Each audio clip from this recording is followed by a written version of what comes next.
ছবির হেসেলে আজকে আমার মা ছোলার ডাল আর মটর কড়াই দিয়ে একটা নবরত্ন ডালের রেসিপি আপনাদের তৈরি করে দেখাচ্ছেন।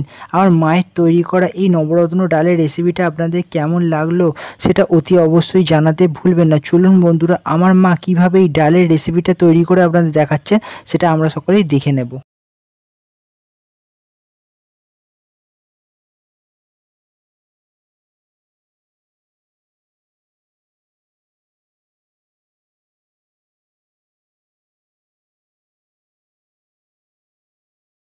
আজকে বানাচ্ছি নবরত্ন ছোলার ডাল। এবার আমি কুকারে জল দিয়ে ডালটা সেদ্ধ করে নেব। ছোলার ডাল রাত্রে জলে ভিজিয়ে রেখেছিলাম, এবার আমি কুকারে সেদ্ধ করে নিচ্ছি।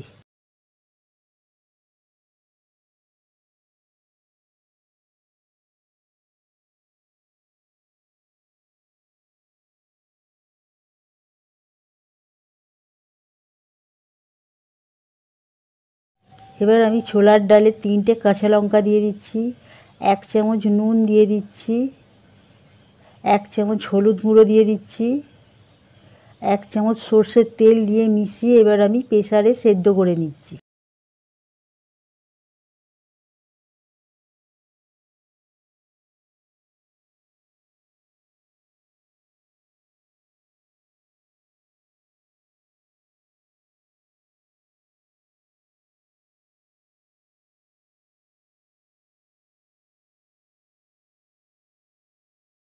ছোলার ডাল সেদ্ধ হয়ে গেছে, এবার সেদ্ধ করা মটরশুঁটি আমি ডালে দিয়ে আরও একবার আমি সেদ্ধ করে নিচ্ছি।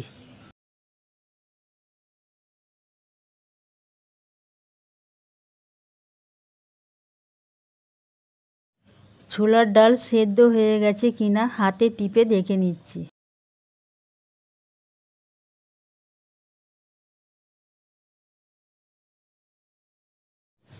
নবরত্ন ছোলার ডাল রান্না করার জন্য কড়াতে সর্ষের তেল দিয়ে দিচ্ছি গরম হওয়ার জন্য। তেল গরম হয়ে গেছে, 1 চামচ গোটা জিরে দিয়ে দিচ্ছি, একটা শুকনো লঙ্কা দিয়ে দিচ্ছি, একটা তেজপাতা ভেঙে দিয়ে দিচ্ছি, একটা দারচিনি দিয়ে দিচ্ছি, 2টো ছোটো এলাচ দিয়ে ভেজে নিচ্ছি।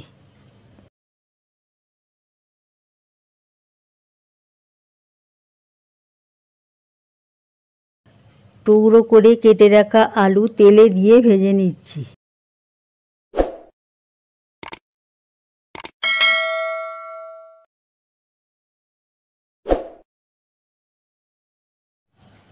টুকরো করে কেটে রাখা ফুলকপি তেলে দিয়ে ভেজে নিচ্ছি।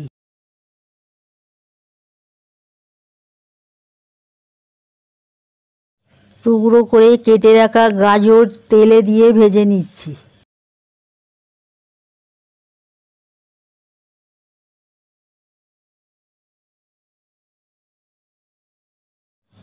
টুকরো করে কেটে রাখা নারকোল দিয়ে দিচ্ছি, আলু গাজরের সঙ্গে মিশিয়ে ভেজে নিচ্ছি। 1 চামচ হলুদ গুঁড়ো দিয়ে মিশিয়ে নিচ্ছি।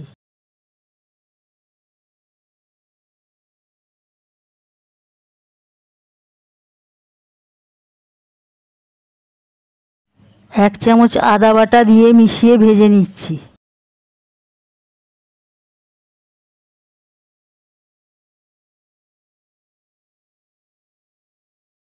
জিরে গুঁড়ো 1 চামচ দিয়ে দিচ্ছি, লঙ্কা গুঁড়ো 1/2 চামচ দিয়ে মিশিয়ে ভেজে নিচ্ছি।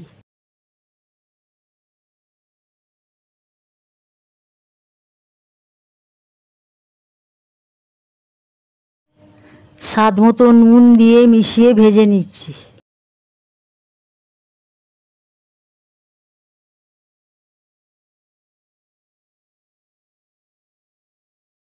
টুকরো করে কেটে রাখা পনিরগুলো সবজিতে দিয়ে মিশিয়ে নিচ্ছি।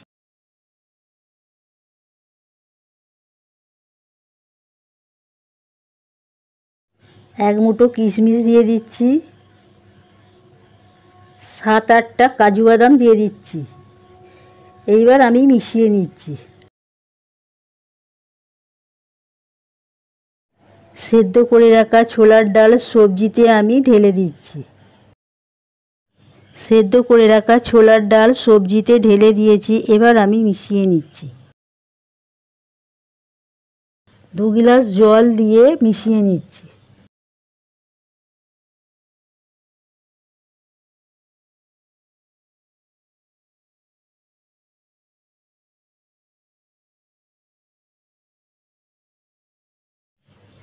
চার চামচ চিনি দিয়ে মিশিয়ে নিচ্ছি।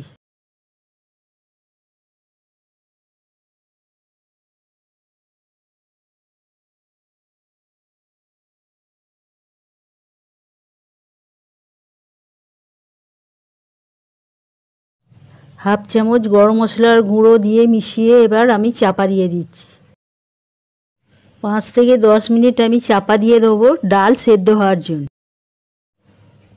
সেদ্ধ হয়ে গেছে, এবার চাপা তুলে নিচ্ছি।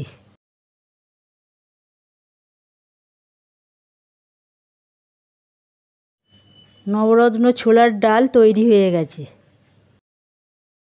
আমার মায়ের তৈরি করা এই নবরত্ন ডাল রেসিপিটা আপনাদের কেমন লাগলো সেটা কমেন্টের মাধ্যমে জানাতে ভুলবেন না। বন্ধুদের সঙ্গে শেয়ার করবেন, লাইক করবেন।